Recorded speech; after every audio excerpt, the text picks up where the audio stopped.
Guys, जैसा कि कल होने वाली है सेंसेक्स की एक्सपायरी, किस तरह से उसमें कंप्लीट एनालिसिस बन रहा है, किन बातों का हमें ध्यान रखते हुए चलना है जिससे कि हम ट्रैप से बचते हुए एक अच्छा मोमेंटम, अच्छी ट्रेड वहां पे प्लान कर सकें, उस बारे में कंप्लीट डिस्कशन करने वाले हैं। साथ ही साथ निफ्टी 50 और बैंक निफ्टी का किस तरह से एनालिसिस बन रहा है उसके बारे में भी बात करने वाले हैं। सो स्वागत है आपका एक और डेली एनालिसिस वीडियो में। सबसे पहले हम लोग यहाँ पे निफ्टी बैंक के चार्ट को चेकआउट करते हैं वन डे टाइम फ्रेम पे, जिससे कि ब्रॉड माइंडसेट हमारा कल के लिए क्या बन रहा है वो क्लियर हो जाए। तो यहाँ पे मार्केट काफी अच्छा पॉजिटिव ट्रेंड में बना हुआ है, जहां पे बीच बीच में करेक्शन देता हुआ मार्केट ऊपर की साइड पे चलता हुआ जा रहा है।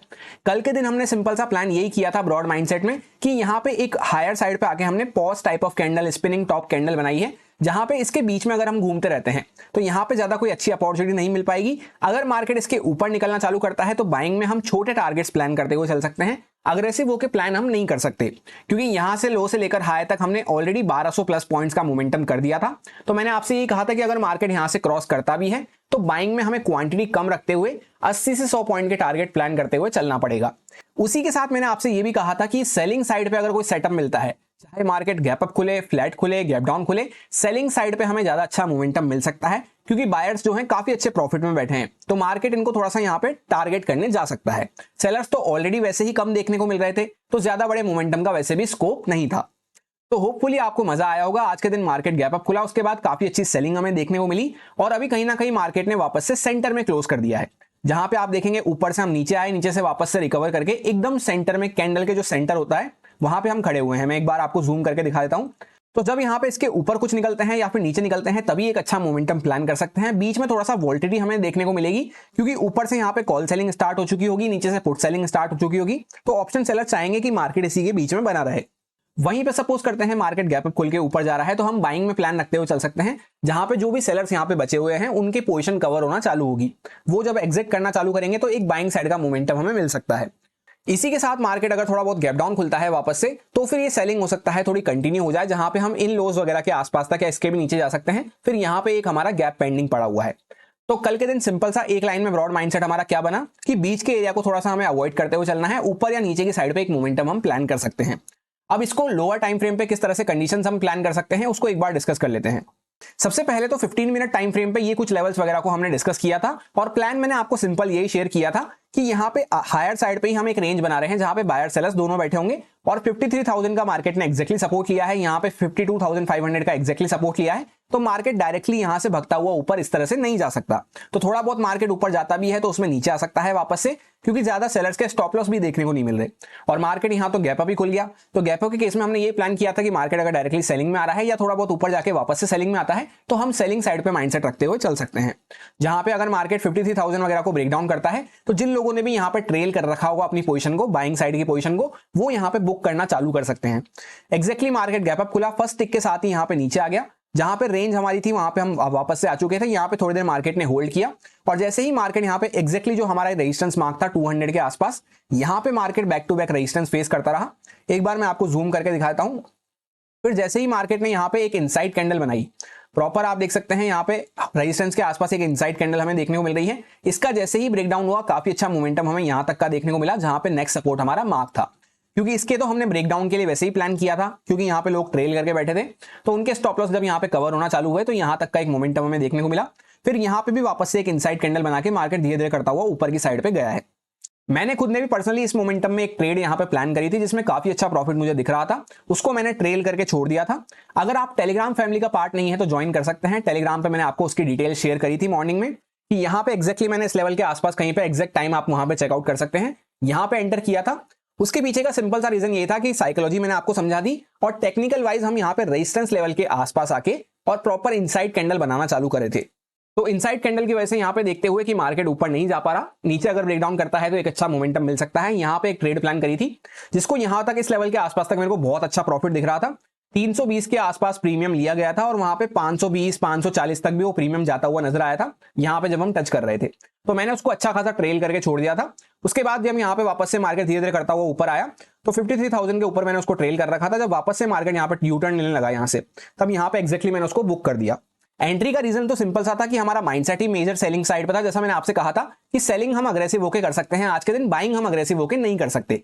सो यहाँ पे एक काफी अच्छी अपॉर्चुनिटी मिली, यहाँ पे इनसाइड कैंडल वगैरह भी मिली, और 5 मिनट टाइम फ्रेम पे भी अगर आपको मैं करके दिखाऊं तो काफी अच्छे से आपको समझ में आएगा।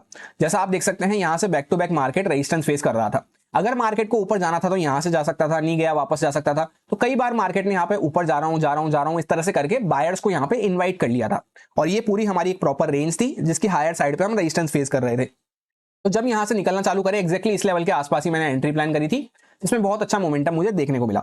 उसके बाद एग्जिट मैंने यहां पे इसलिए नहीं करा क्योंकि मैं सोच रहा था कि अगर मार्केट यहां पे थोड़ा सा रुक के अगर इसको भी ब्रेक डाउन करता है तो और कुछ बायर्स यहां पे पोजीशन कवर करना चालू कर सकते हैं, जहां पे जैसा आप देख सकते हैं काफी अच्छा मोमेंटम हुआ था। इसके नीचे मैं प्लान कर रहा था कि अगर नीचे निकलता है तो और थोड़े से बड़े टारगेट्स हम प्लान कर सकते हैं। और जैसा मैंने आपको टेलीग्राम पे कहा था एनालिसिस में हम डिस्कस करेंगे किस तरह से मैंने एंट्री और एग्जिट प्लान करी। तो यहाँ पे जब मार्केट वापस से ये 53,000 के ऊपर रेजिस्टेंस लिया, नीचे आना चालू करा, तब तक मैं होल्ड कर रहा था। वापस से ऊपर जाना चालू करा जब एग्जैक्टली इस लेवल के आसपास मैंने उसको एग्जिट कर दिया है। अब वापस से आ जाते हैं 15 मिनट टाइम फ्रेम पे, और इसी के साथ एक इंपॉर्टेंट रीजन ये भी था यहाँ पे ट्रेड एंट्री करने का शॉर्ट साइड पे, कि जैसा मैंने आपको कल भी एक्सप्लेन करा था, कल जब मैं आपको यहाँ पे एक्सप्लेन कर रहा था कि किस तरह से मैंने यहाँ पे ट्रेड प्लान करा, तो टेलीग्राम पे मैंने आपको शेयर किया था कि प्रोबेबिलिटी वाइज चार्ट सेम बार बार रिपीट नहीं होते। यहाँ पे हम 830 के आसपास गैप अप खुले, यहाँ पे सेलिंग में चले गए, तो वापस से यहाँ पे अगर सेलिंग में जाएगा तो मार्केट काम नहीं कर पाएगा, तो उस केस में मार्केट वापस से ऊपर आता हुआ नजर आया। अब आज यहाँ पे क्या हुआ कि कल ही मार्केट गैप अप खुल के पहले नीचे गया, वापस से ऊपर आता हुआ नजर आया। तो अगर वापस से यहाँ पे गैप अप खुल के नीचे आ रहा है तो उसके वापस से ऊपर जाने के चांसेस एकदम ना के बराबर हो जाते हैं। एक बार हमें कभी 100 में से एक बार 2 बार कभी हमें देखने को मिलता है। तो उस बेसिस पे भी यहाँ पे जैसे गैप अप खुल के सेलिंग हुई, गैप अप खुल के सेलिंग हुई, तो वापस से हम ये प्लान नहीं कर सकते कि मार्केट ऊपर चला जाएगा। होपफुली ये प्रोबेबिलिटी वाला पॉइंट भी आपको समझ में आ पा रहा होगा धीरे धीरे, और आप खुद से इस बात को अप्लाई करके देख पा रहे होंगे। कैसी रही आज की आपकी निफ्टी 50 की एक्सपायरी? बैंक निफ्टी को आपने ट्रेड करा या फिर किसी अदर इंडेक्स को आपने ट्रेड करा? कमेंट करके जरूर बताना। मैंने पर्सनली निफ्टी 50 में भी एक ट्रेड प्लान करी थी, उसका एनालिसिस भी मैं अभी आपको शेयर करूंगा। सो कल के लिए यहाँ पे आप किस तरह से हम प्लान रख सकते हैं? सबसे पहले आपको देखने को मिलेगा कि ऊपर से यहाँ पे एक सेलिंग हुई, नीचे से यहाँ पे बाइंग हुई, तो एकदम सेंटर प्लेस के आसपास खड़े हैं। तो ये अगर मार्केट फ्लैट प्राइस के आसपास खुल जाता है तो वो हमारे लिए उतना अच्छा नहीं होगा। यहाँ पे बीच में मार्केट हो सकता है थोड़ा बहुत ऊपर जाके नीचे आ जाए, मतलब इसी जोन में मार्केट बना रह सकता है। जैसे आप देखेंगे यहाँ पे ये हमारा प्रॉपर एक रेंज देखने को मिल रही है हमें, तो यहाँ पे मार्केट एक्जैक्टली इस लेवल के आसपास पहुंच चुका है, तो थोड़ा बहुत ऊपर जाके नीचे आ सकता है, नीचे जाके ऊपर आ सकता है। तो अगर फ्लैट ना खुले तो ज्यादा अच्छा रहेगा हमारे लिए। डायरेक्टली अगर मार्केट गैप डाउन वगैरह खुलता है तो ये बायर्स यहाँ पे खतरे में आ सकते हैं, उस केस में हम सेलिंग के लिए प्लान करते हुए चल सकते हैं। जहां पे ये प्रॉपर आपको इस तरह से एक रेंज देखने को मिल रही होगी। इस लेवल पे पहले हम रेजिस्टेंस ले रहे थे, अभी सपोर्ट ले रहे हैं कंटिन्यू, जो कि 830 का हमारा लेवल वीकली एनालिसिस से मार्क है। तो यहाँ पे हम कंटिन्यू सपोर्ट लेते हुए चल रहे हैं। तो डायरेक्टली गैप डाउन वगैरह खुल के अगर नीचे मार्केट कुछ निकलना चालू करता है तो एक अच्छी सेलिंग का मोमेंटम हमें मिल सकता है। वहीं पे सपोज करते हैं कि मार्केट डायरेक्टली कुछ गैप अप खुल जाता है, तो आज के दिन गैप अप खुल के मार्केट कंटिन्यू सेलिंग में गया है, तो ऐसा होने के चांसेस काफी कम हो जाते हैं।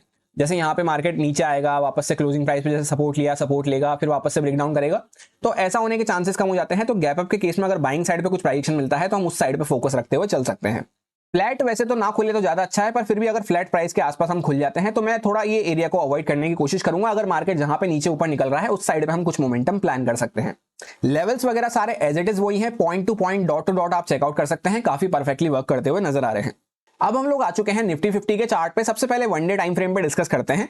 तो ब्रॉड माइंडसेट हमारा कैसा बन रहा है कि मार्केट कंटिन्यू अपर साइड पे भगता हुआ जा रहा है। पहले तो एक अच्छा मोमेंटम हम कर रहे थे, इंट्राडे में भी मोमेंटम मिल रहा था, पर जब से हम यहाँ पे ये प्रॉपर एक इनसाइड कैंडल का पॉज लिए, यहाँ पे एक मोमेंटम किया, यहाँ पे इनसाइड कैंडल बना के पॉज लिए, जब से इसके ऊपर निकलना चालू करे हैं, कल भी ये बात को मैंने आपसे डिस्कस किया था कि मार्केट गैप अप खुलता है, फिर उसको अपर साइड पे जाने के लिए स्ट्रेंथ नहीं मिल पाती है, क्योंकि जो बायर्स यहाँ पे बैठे हैं वो भी प्रॉफिट बुक करना चालू कर देते हैं। उस वजह से मार्केट गैप अप खुलता हुआ ऊपर तो जा रहा है, पर इंट्राडे में वापस से गैप अप खुल के नीचे आ जाता है सेलिंग में, या ऑलमोस्ट साइडवेज हो जाता है। तो उस वजह से ज्यादा कोई अच्छा मोमेंटम इंट्राडे में हमें नहीं मिल पा रहा है निफ्टी 50 में। कल भी इस बात को हमने डिस्कस करा था, और आज के दिन भी सेम कहानी कंटिन्यू रही। गैप अप खुले नीचे गए, गैप अप खुले नीचे गए, वापस ऊपर आ गए, यहाँ पे भी गैप अप खुले वापस से नीचे गए। अब कल के लिए हम किस तरह से प्लान रख सकते हैं? तो जैसा मार्केट यहाँ पे काफी अच्छा स्ट्रेच ले चुका है बाइंग साइड पे, तो बाइंग में एक अच्छा मोमेंटम तो हमें जब भी मिल पाएगा, या तो मार्केट जैसे फ्लैट खुल के यहाँ पे थोड़ा रुके फिर ब्रेकआउट करना चालू कर रहा है, तब इंट्राडे में भी यहाँ पे बायर्स ऐड होंगे, जो बाय करके बैठे हैं वो भी और बाय कर सकते हैं, तब एक अच्छा मोमेंटम हम बाइंग में प्लान कर सकते हैं। सो एक लाइन में सिंपल सा ब्रॉड माइंडसेट ये है कि गैप अप अगर मार्केट खुलता है तो गैप अप खुल के अगर मार्केट वापस से नीचे आके फिर वापस से अगर अपने हाई को ब्रेकआउट करे, तभी सिर्फ हम बाइंग के लिए प्लान करेंगे। बीच के एरिया को थोड़ा सा हम अवॉइड करने की कोशिश करेंगे कि मार्केट जैसे यहाँ पे फ्लैट खुल जाता है तो फिर मार्केट ऊपर निकले नीचे निकले, तब हम एक मोमेंटम बाइंग या सेलिंग साइड पे प्लान कर सकते हैं। अब 15 मिनट टाइम फ्रेम पे हम आ चुके हैं। यहाँ पे सिंपल सा प्लान मैंने आपको ये शेयर किया था कि मार्केट काफी अच्छा यहाँ पे पॉजिटिव साइड पे बना हुआ है, पॉज लिया, वापस से ऊपर निकलना चालू कर दिया, पर अपर साइड पे डायरेक्टली स्टॉप लॉस हमें देखने को नहीं मिल रहे हैं सेलर्स के। जो यहाँ पे थोड़े बहुत सेलर्स आए थे उनको भी मार्केट ने लास्ट की कैंडल में भगा दिया है। तो मैक्स टू मैक्स जितना ये रेंज की लेंथ है, इतना मोमेंटम हमें अपसाइड पे देखने को मिल सकता है। उसके बाद मार्केट वापस से सेलिंग में आ सकता है। इसी बेसिस पे मैंने पर्सनली भी यहां से यहां तक ये जो मोमेंटम हुआ इसमें एक ट्रेड प्लान करी थी, जिसमें ऑलमोस्ट आप हीरो जीरो ट्रेड उसको कह सकते हैं, जहां पे 21 रुपए का मैंने प्रीमियम लिया था, वो वहां पे 45 रुपए पे मैंने एग्जिट करा है, जहां पे ऑलमोस्ट 100% से भी ज्यादा का मुझे रिटर्न देखने को मिला। अब किस बेसिस पे वो ट्रेड ली गई थी, सिंपल सा आपको लॉजिक समझा देता हूं। साइकोलॉजी वाइज पहले तो हम थे ही सेलिंग के लिए अग्रेसिव, जैसा कल हमने एनालिसिस में प्लान किया था। उसके बाद जैसा हमने प्लान किया था कि मैक्सिमम मार्केट इतना जा सकता है ऊपर की साइड पे जितनी रेंज की लेंथ है, इतना जाने के बाद जब मार्केट यहाँ पे थोड़ा सा रुकने लगा, एग्जैक्टली इस लेवल पे मैंने ट्रेड प्लान करी थी और उसको यहाँ पे एकदम इस पॉइंट पे एग्जिट करा है। ट्रेड का टाइम वगैरह आप टेलीग्राम पे चेकआउट कर सकते हैं, टेलीग्राम का लिंक आपको डिस्क्रिप्शन में मिल जाएगा। एंट्री करने के पीछे का सिंपल सा रीजन ये था, 5 मिनट टाइम फ्रेम पे मैं आपको एक बार चार्ट दिखाता हूं तो आपको अच्छे से समझ में आएगा कि मार्केट ने यहाँ पे डायरेक्टली गैप अप खुला, पहले सेलिंग में आया और वापस से मार्केट ऊपर निकलना चालू कर दिया। अब जैसा मैंने आपसे कहा था यहाँ पे ज्यादा सेलर्स बैठे हुए नहीं है, जो भी बचे हुए थे उनको भी मार्केट ने एंड में भगा दिया है। सो गैप अप खुल के थोड़े बहुत सेलर्स यहाँ पे और आए, उनको जैसे ही मार्केट ने निकाला, ये हमारा यहाँ पे इंपॉर्टेंट रेजिस्टेंस मार्क था, इसके ऊपर तक मार्केट गया थोड़ा सा, यहाँ पे एक बार नीचे आया, वापस से ऊपर जाने की कोशिश करी और ये रेजिस्टेंस मार्केट कहां पे ले रहा था, एग्जैक्टली 400 के लेवल पे। अगर आप अपना इसका हाई चेकआउट करेंगे इस लेवल का, तो मैं एक बार आपको मार्क करके दिखाता हूं, यहाँ पे मार्केट एग्जैक्टली 400 के लेवल पे रेजिस्टेंस ले रहा था। अब होता क्या है, यहाँ पे आज क्या थी, एक्सपायरी। तो कोई ना कोई ऐसी पार्टी थी जो 400 के लेवल को डिफेंड करना चाह रही थी, जिसने हो सकता है यहाँ पे इस लेवल का कॉल सेल कर रखा हो या इसके ऊपर के कॉल सेल कर रखे हो। तो कोई भी ऐसा ऑपरेटर, कोई भी ऐसी पार्टी थी जो इस लेवल को डिफेंड करना चाह रही थी कि मार्केट इसके नीचे ही बना रहे, इसलिए मार्केट हल्का सा इसके ऊपर गया, एक वापस से नीचे टिक लगाया, फिर से ऊपर जाने की कोशिश करी, पर जब यहाँ पे एक एम टाइप ऑफ पैटर्न आपको दिखेगा, एग्जैक्टली इस लेवल पे मैंने यहाँ पे ट्रेड प्लान करी थी और यहाँ पे उसको एग्जिट कर दिया। तो एंट्री का रीजन आपको समझ में आ गया होगा कि पहले ही हमारा प्लान सेलिंग पे था और टेक्निकली भी यहाँ पे एक एम पैटर्न हमें देखने को मिल रहा था। इसी के साथ एग्जिट का रीजन सिंपल सा सेम ये था कि यहां से यहां तक अगर हम कैलकुलेट करते हैं तो 0.61 का गोल्डन जोन यहाँ पे देखने को मिल रहा था और उसी के साथ अपना ये इंपॉर्टेंट लेवल भी लगा हुआ था, क्लोजिंग प्राइस भी यहाँ पे थी। तो इन सब बातों को देखते हुए यहाँ पे मैंने उसको एग्जिट कर दिया था। वैसे भी 100% से भी ज्यादा का उसमें रिटर्न देखने को मिल रहा था और उसके बाद आप देख सकते हैं ज्यादा कोई मोमेंटम भी हमें देखने को नहीं मिला, ऑलमोस्ट पूरा दिन मार्केट साइडवेज बना रहा। जैसे यहाँ पे इस लेवल के आसपास मैंने एग्जिट करा था, उसके बाद पूरा दिन मार्केट साइडवेज बना रहा, कोई अच्छा मोमेंटम हमें देखने को नहीं मिला। ऐसा क्यों हुआ, क्योंकि यहाँ पे क्लोजिंग प्राइस थी, इंपॉर्टेंट लेवल था हमारा, ये रेंज की हायर साइड थी और इसी के साथ जैसा मैंने आपसे कहा 0.61 का गोल्डन फिबोनाची जोन भी था। सो ये थी मेरी पर्सनल ट्रेड। आपकी ट्रेड किस तरह से रही, कैसी आपकी परफॉर्मेंस रही, कमेंट करके जरूर बताना। अब यहाँ पे कल के लिए सिंपल सा प्लान है कि अगर मार्केट जैसे यहाँ पे प्रॉपर एक रेंज बनाता हुआ खत्म हुआ है, इसके बीच में ही कहीं पे ओपन हो जाता है, तो यहाँ पे ज्यादा अच्छी अपॉर्चुनिटी नहीं मिल पाएगी। तो मार्केट या तो गैप अप खुले डायरेक्टली या फिर गैप डाउन खुले। और जैसा आपने देखा होगा बैंक निफ्टी का चार्ट कैसा था, सेलिंग में हम गए, वापस से थोड़ा अच्छा रिकवर करके हम खत्म हुए हैं, पर यहाँ पे कहीं ना कहीं पे लोअर साइड पे एकदम लोअर पॉइंट पे जाके हमने क्लोज किया है। तो अगर मार्केट छोटा मोटा गैप अप खुल के नीचे निकलता है, फ्लैट खुल के नीचे निकलता है या डायरेक्टली गैप डाउन ही खुलता है, तीनों ही केस में हम इसमें सेलिंग साइड पे प्लान रखते हुए चल सकते हैं, जहां पे वैसे भी आज के दिन इसमें काफी कम मोमेंटम हमें देखने को मिला है कंपेयर टू बैंक निफ्टी। बस सिर्फ ज्यादा बड़ा कोई गैप अप खुल जाता है, उसमें इमीडिएटली अगर सेलिंग में जा रहा है तब तो हम सेलिंग में प्लान रख सकते हैं, पर अगर यहाँ पे मार्केट होल्ड करता रहता है या वापस से ब्रेकआउट वगैरह कर रहा है, तब हमें फिर बाइंग में प्लान रखते हुए चलना होगा। ऐसा इसलिए है क्योंकि अगर मार्केट जैसे आज भी गैप अप खुला, अगले दिन वापस से गैप अप खुलता है, तो आज क्या हुआ, मार्केट नीचे एक टिक लगाया क्लोजिंग प्राइस के आसपास और वापस से ऊपर गया, फिर नीचे आता हुआ नजर आया। तो मार्केट गैप अप खुलेगा, क्लोजिंग प्राइस के आसपास आएगा, फिर वापस से ऊपर जाएगा, फिर नीचे आएगा। तो इस प्रोबेबिलिटी के लिए हम काम नहीं कर रहे। या तो मार्केट गैप अप खुल के नीचे निकल रहा है तो सेलिंग में ही हम प्लान करते हुए चलेंगे, या फिर जैसे मार्केट यहाँ पे होल्ड कर रहा है या ब्रेकआउट वगैरह कर रहा है, तब हम बाइंग के लिए प्लान करते हुए चल सकते हैं। ये सारे कुछ इंपॉर्टेंट लेवल्स वगैरह रहेंगे जिन पे मैं ट्रेडिंग करते टाइम फोकस रखूंगा।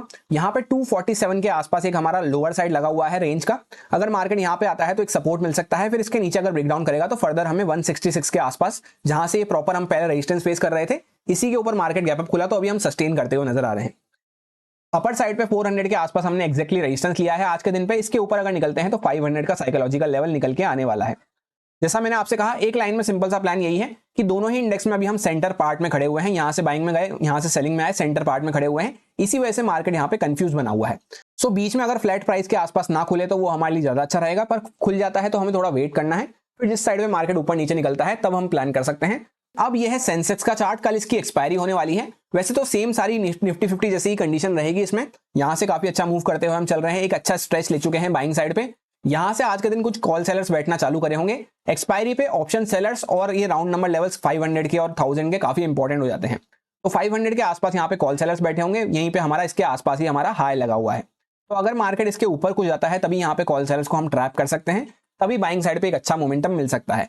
कैंडल के बीच में खुल जाएंगे तो मार्केट थोड़ा सा जिगजैग वोलेटाइल बना रहेगा, और अगर वापस से मार्केट फ्लैट खुल के या थोड़ा बहुत गैप डाउन वगैरह खुल के नीचे निकलना चालू करता है तो पुट सेलर्स अभी काफी अच्छे प्रॉफिट में बैठे होंगे। इनका थोड़ा सा प्रॉफिट कम करने के लिए मार्केट जा सकता है, तो उस साइड पे छोटा मोटा मोमेंटम हम प्लान करते हुए चल सकते हैं, जैसा हमने निफ्टी 50 में डिस्कस करा।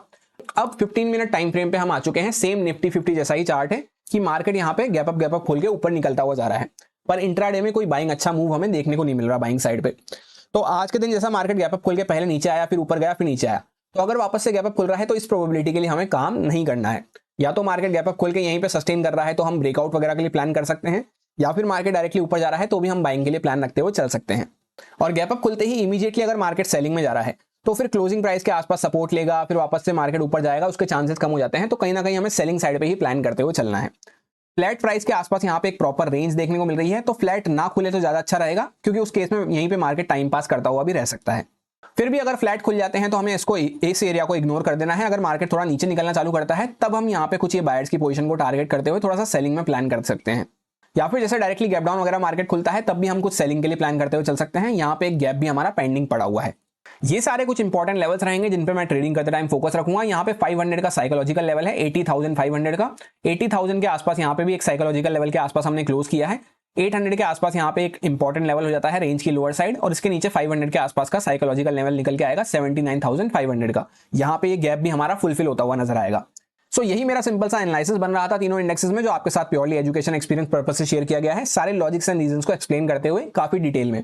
अब अगर आपको अच्छा लगता है तो आप इसको यूज में ले सकते हैं अपने रिस्क पे, अपने प्रॉपर रिस्क मैनेजमेंट को फॉलो करते हुए, अच्छे से स्टॉप लॉसेस वगैरह को फॉलो करते हुए।